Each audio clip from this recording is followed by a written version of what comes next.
Okay, so today I'm going to present you the paper Financial Time Series Forecasting with Deep Learning, a systematic literature review from 2005 to 2019. It's a paper from Cesar, Budelek, and Osbayoglu.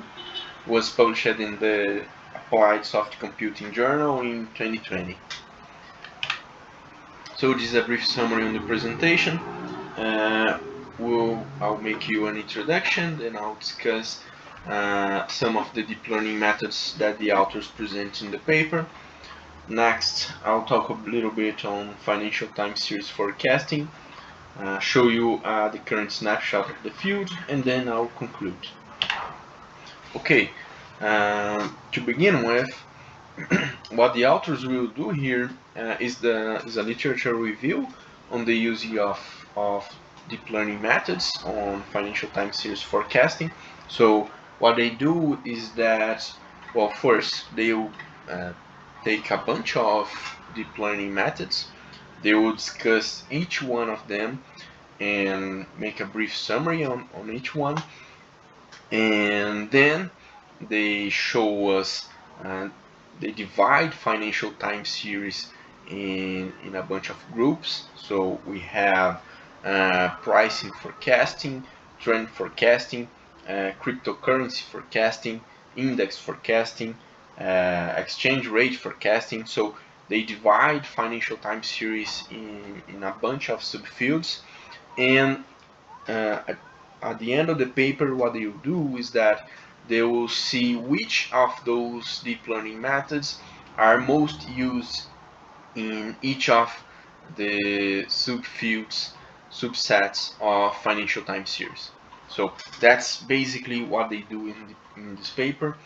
Uh, and well, they argue that the two main points, the two main goals of the paper is to provide a perspective on state-of-the-art deep learning models and their characteristics.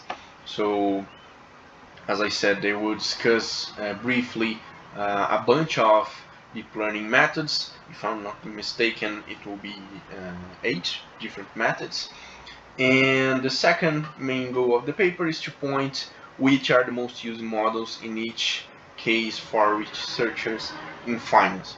So they will show us how much each of those methods is used in each field of finance. So to accomplish this goal, the authors will ask 3 different questions.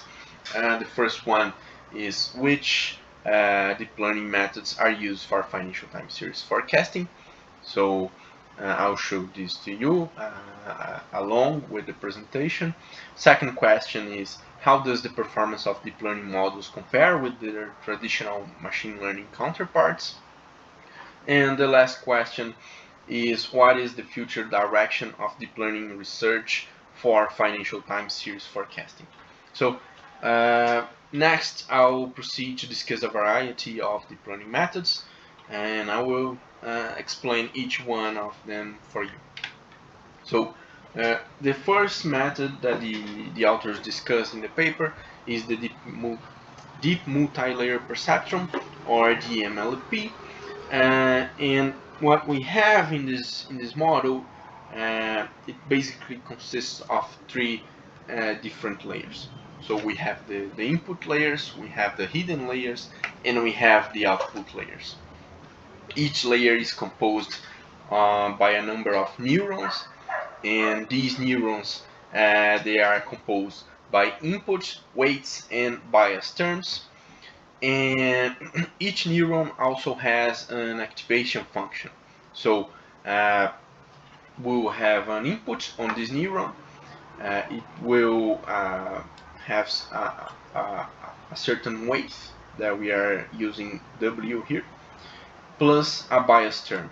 And this input, after suffering this alteration, will go into an activation function, and this will create an output. This will be the output of that neuron. So uh, what we have here is that we have a bunch of data coming in. It will receive a certain weight, plus a certain bias term. This will go into an activation function, and this activation function will create an output for the neuron. This is a graphical demonstration on how this works. So up here in the left side, we have this process that I just explained to you. So we have the input units, we have data coming in from here. This data receives a certain wave plus a bias terms that will go into the next layer. When it gets to each neuron on this next layer, this input will go into an activation function, and the output of this activation function will be fed forward to the next layer. This information that's fed forward to the next layer will also have a certain wave plus a bias term, and this will go into the activation function of the neurons in the next layer, and so on and so forth until it reaches the output units and we have the final output. Moreover, the way that we obtain these parameters, the waves and the biases and all that, usually we use this backpropagation. So the errors are fed in a backward manner to the starting from the final and being fed backwards to the previous layers. So we use derivatives to optimize these parameters. So as it's saying here, the learning rate is implemented through backpropagation. The error in the neurons is propagated back to the preceding layers, and we have a bunch of different optimization algorithms to optimize those parameters and update the weights. The authors do not go into much detail on how this optimization works on the paper, but that's basically how it works. A problem with this method is that if the number of input features is increased, the parameter size must increase accordingly. So if we look here and we increase the number of layers here, we will also increase the number of weights and the number of biases that we will have in our model. So as we increase inputs, so if we increase these units here, we will also have more weights and more biases to implement in the model. So it's more parameters for us to obtain. The next model that they discuss in the paper are the recurrent neural networks. So the difference between the recurrent neural networks and the previous model is that this one will take into account the current and the previous input data at the same time. So it will not take only the current input as a input to the activation function. This is a method that's good for predicting the next element in sequential data, because since it stores the previous input data, it becomes easier to find patterns in the sequences. And this model has basically two flaws that the authors point in the paper, which is that the RNN structure has a backward dependence of time. So since it is using not only current data but past data as well, as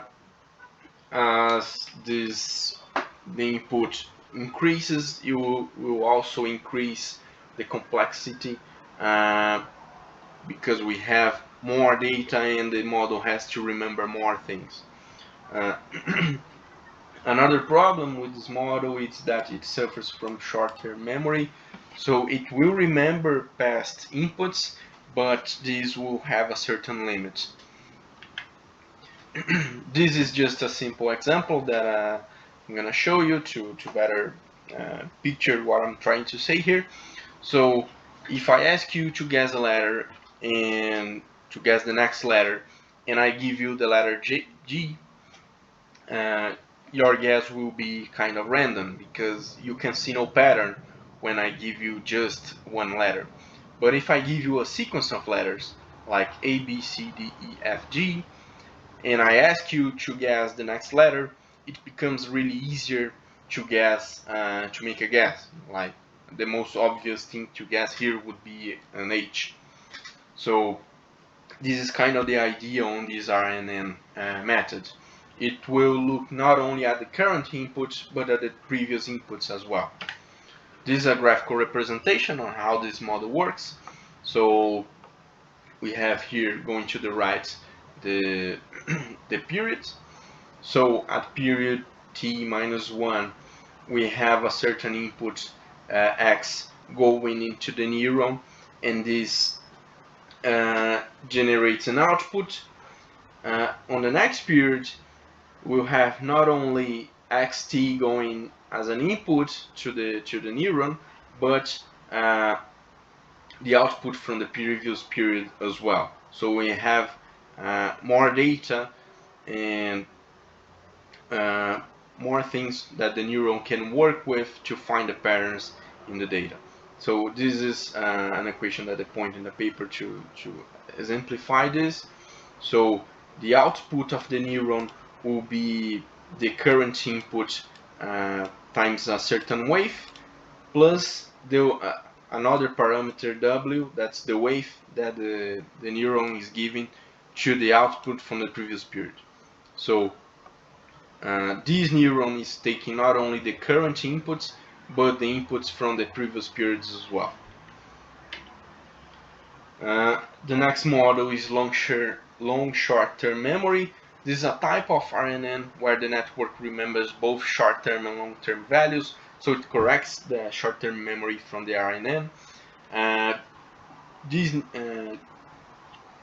This model is composed of cells with an input gate, an output gate, and a forget gate. And the key thing here is that here we can control the forgetting rate of the model. So this way we can control it so we can keep long-term data.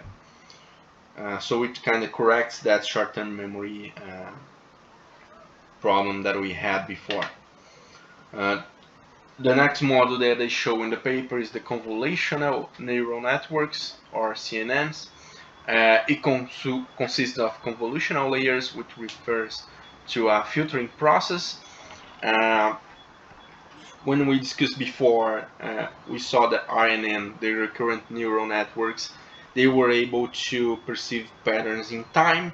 And the idea here is that with convolutional neural networks, instead of looking at sequential data, we can use this method to perceive patterns in space. So that's kind of the similarity here between those two methods. RNN perceives is good at perceiving patterns in time. CNN is good at perceiving patterns in space. And it's a model that's commonly used for vision and image processing classification problems. So how does this work? In a first moment, we have that the CNN throws the input into a convolutional layer that will take into account spatial position of this input. This will be fed forward to a pooling layer, which will extract the dominant features of this data. After that, we have a multi-layer perceptron layer, which is similar to the first model that I present to you. So we have these two first layers put together with that first model. And the objective here is to extract the main features of this input. So it will divide the input in spatial positions. It will throw this into a pooling layer which will extract the dominant features in each of those positions, and then it is thrown into a multi-layer perceptron that will at the end of the day extract the main features of that input that we are trying to understand. Next, we have the restricted Boltzmann machines. This is a stochastic method that can learn the probabilistic distribution of the input sets. It consists basically of two layers. We have the visible layer and the hidden layer. And basically what this method does is that it finds patterns in the data by reconstructing the input. So uh, the learning process here is done by several rounds of forward and backward passes. So we have the input going into the network, they go through an activation function, the output of this activation function go to the hidden layer, and then we have that output. In the next stage, the reconstruction stage, we have that output going backwards. So the output enters the model again.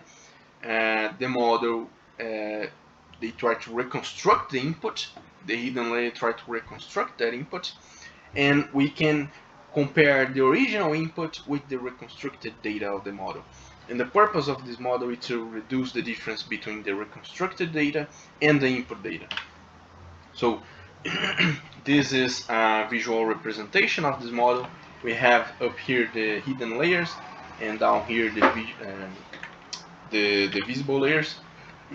So we have input going into the visual layers. It goes into the activation function, and it's fed forward to the hidden layers, and then the hidden layers try to get this output and reconstruct it back to the original input. And the model does this several times until it minimizes the difference between the reconstructed input and the original input. Next we have the deep belief networks. It consists of a stack of restricted Boltzmann machines. The deep belief networks can be divided basically into two steps. We have the stacked RBM learning, and then we have the backpropagation learning. So basically we have the RBM model, we have the visible layer here, and a stack of hidden layers up here. So it's a really similar idea. We have the input going to the visible layer, it goes through the activation function, and is fed forward to the hidden layers. The thing here is that each hidden layer will be treated as the visible layer of the next hidden layer. So we have this RBM model here, and then we have these two layers being treated as a separate RBM next. So these hidden layers become kind of like a visible layer for the next model, and then we got this moving forward. So then the layer, this next layer, the second hidden layer, becomes the visible layer for the third RBM, and so on and so forth. Last, we have the autoencoders. This is mostly used to compress and encode data. They consist of an input layer, an output layer, and one or more hidden layers that connect them together. The number of nodes in the input layer and the number of nodes in the output layer, they must be equal. And it will have an asymmetrical structure. So in general, these autoencoders, they contain two components, the encoder and the decoder. The data enters the model as input, converts through an activation function at the encoder part, where we have a reduction in the dimension of the data. Next, this compressed data goes to the decoder part, where the model tries to reconstruct the data. So at the exit, the output is compared to the input, and the object is to reduce this loss.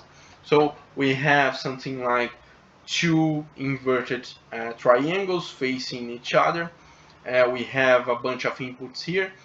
Then these inputs are compressed into reduced dimension, and then the model expands this again at the decoder part, and we compare the reconstructed data with the original input. And the objective of this model is to reduce the loss of those two data.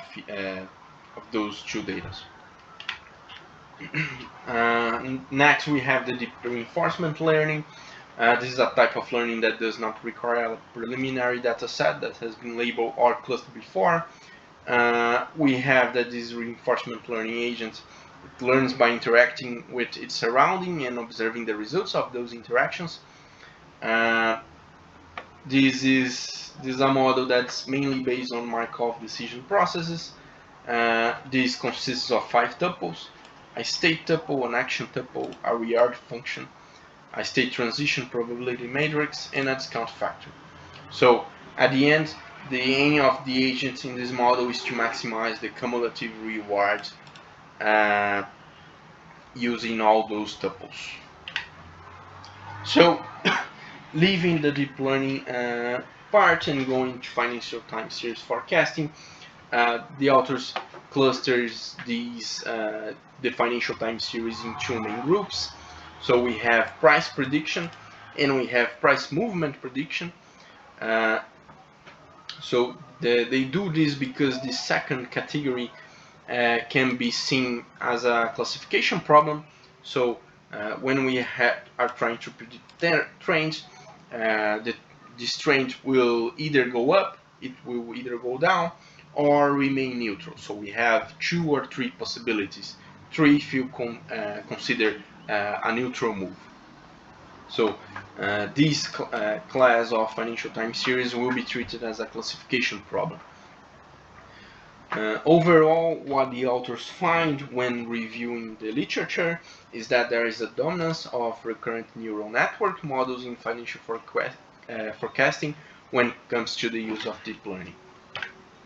So this is a current snapshot of the field. So the authors, what the authors did here is that they separated 140 papers on the use of deep learning for financial time series forecasting, and they analyze how each of those papers try to forecast which model was used.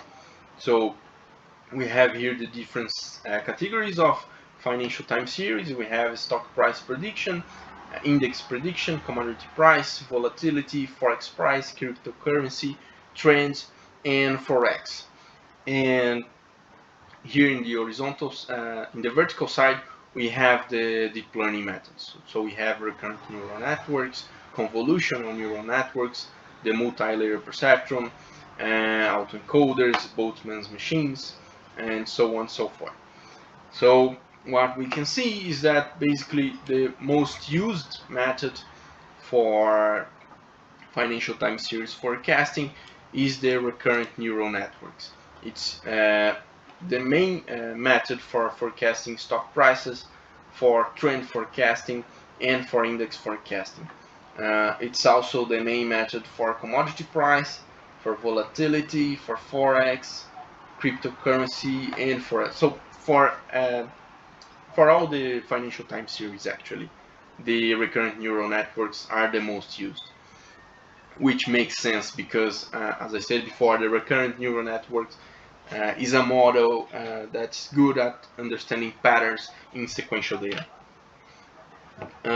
Here we have the overall count of each deep learning methods when we take into account all the publications. So half the publications use recurrent neural networks, about 20% use multi-layer perceptron, 14% uses convolutional neural networks, and 14% use others.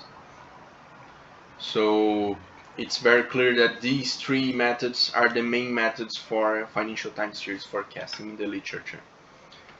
So just to conclude, what the authors answered the questions that they posed in the introduction. So which deep learning models are used for financial time series forecasting?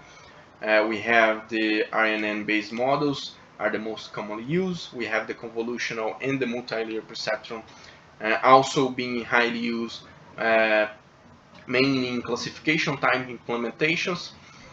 The second question is, how does the performance of deep learning methods compare with the traditional machine learning counterparts? And what they say is that in the majority of studies, deep learning models are better than the machine learning ones.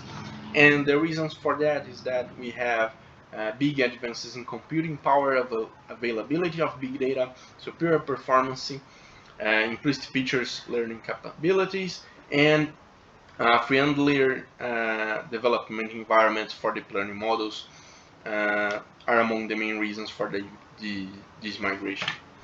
And the last question is, what is the future direction of deep learning research for financial time series forecasting? NLP, semantics, and text mining based hybrid models are what they see with being the most common methods in the near future. So my conclusion is that the authors provided a snapshot of the field of financial time series forecasting by pointing the most common methods used for each class of financial time series data. It's a nice paper to have an overview on different deep learning algorithms, although the authors do not go into full detail about each model. I believe that it helped me to visualize what are the most used algorithms depending on what class of financial asset we are dealing with. I have just these other points. So the second part of the paper, the authors discuss the model where we look at the literature. Is not clear to me. So these are some critiques that I'm making about the paper, but it's not clear to me how those 140 papers were selected. It's also worth mentioning that most of the papers cited are not from economics or financial journals, but from statistics and computer science. So this could either be a bias from the authors or a delay on the economic and financial literature to incorporate these new methods, but this is not clear. I also believe that the paper could have more graphical and visual representations about each method, because I believe that neural networks are easier to understand when we look at the graphs. But that's it. Thank you.